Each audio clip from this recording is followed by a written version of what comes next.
Okay, so this line is different than the WRX hard line. So I was mistaken in my earlier video when I said they're exactly the same.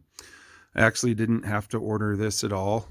Um, all I had to do, because I wanted to swap to the braided line, is just get the braided line, attach it to the WRX uh, hard line assembly, and then just run it to the master cylinder or slave cylinder. Sorry.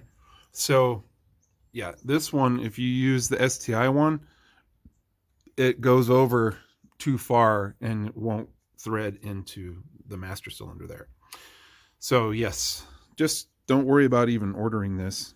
Um, it is not the same. You just want to use the WRX one. And I cut the shifter plate up here in the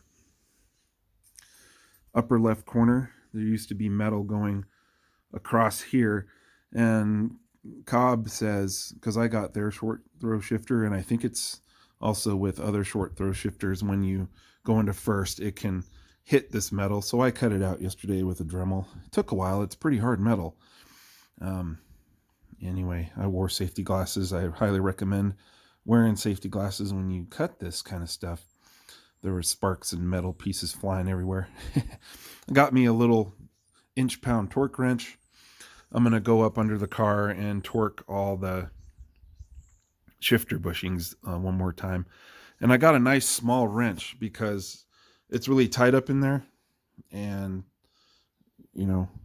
much easier to maneuver this little small torque wrench. I think it's like 8.5, 9 inches long. So much easier than using a full-size torque wrench.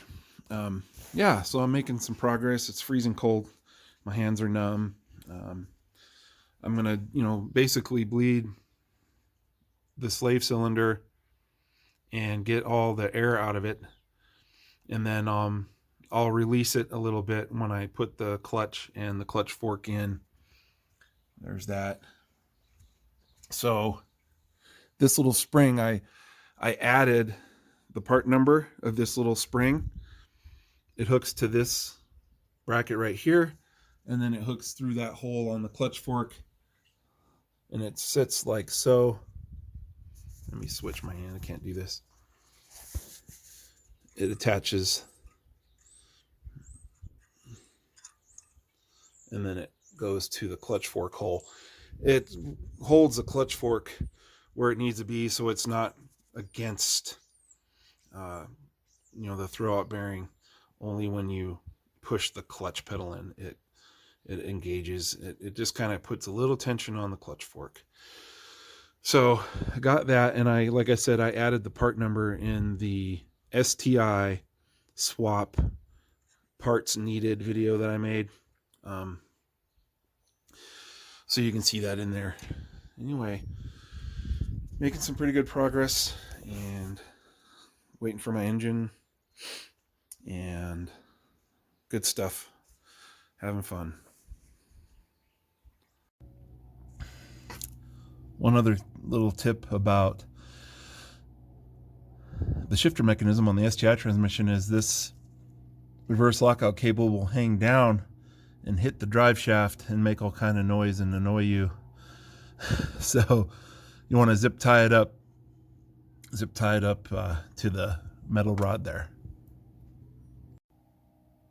like so. And there's plenty of play here for it to move around.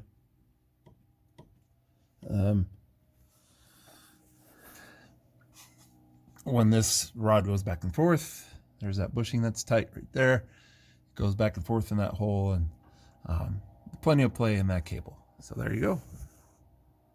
Now it won't hit the drive shaft.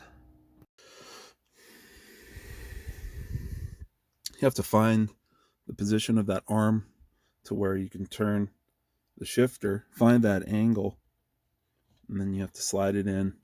It's a little difficult, more difficult than it looks, but put grease on the ends of the bushings, and there you go.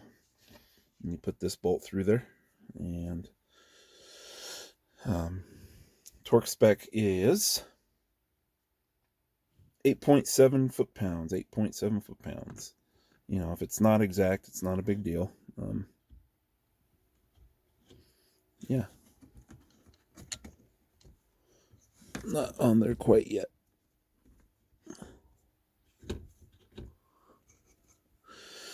You have to, you know, mess with it, and then you can get this bolt to go through.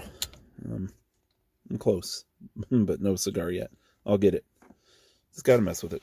This rubber boot, you got to pull it up and then lay it flat like that.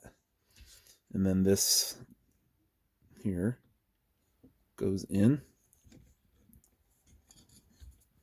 You want to finagle it so it goes underneath that plastic.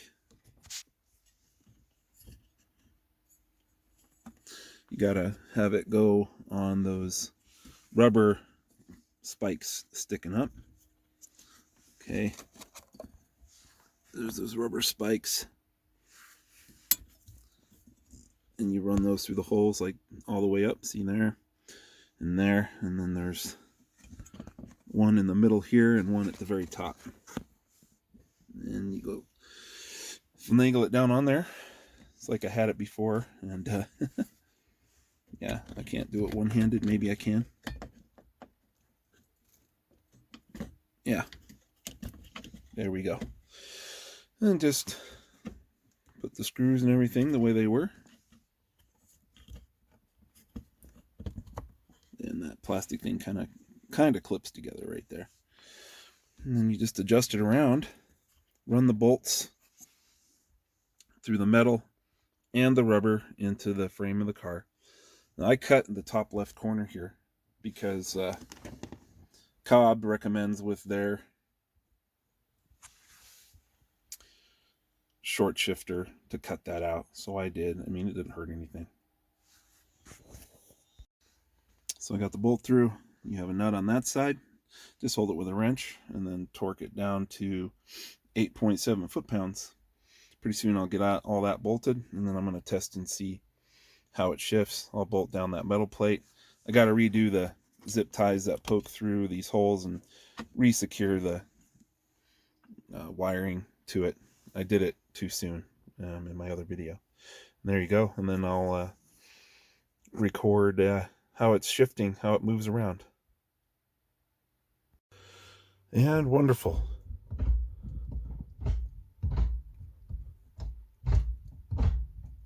And reverse. There we go. Good. Still got to adjust my shift knob, obviously. Good. There she is.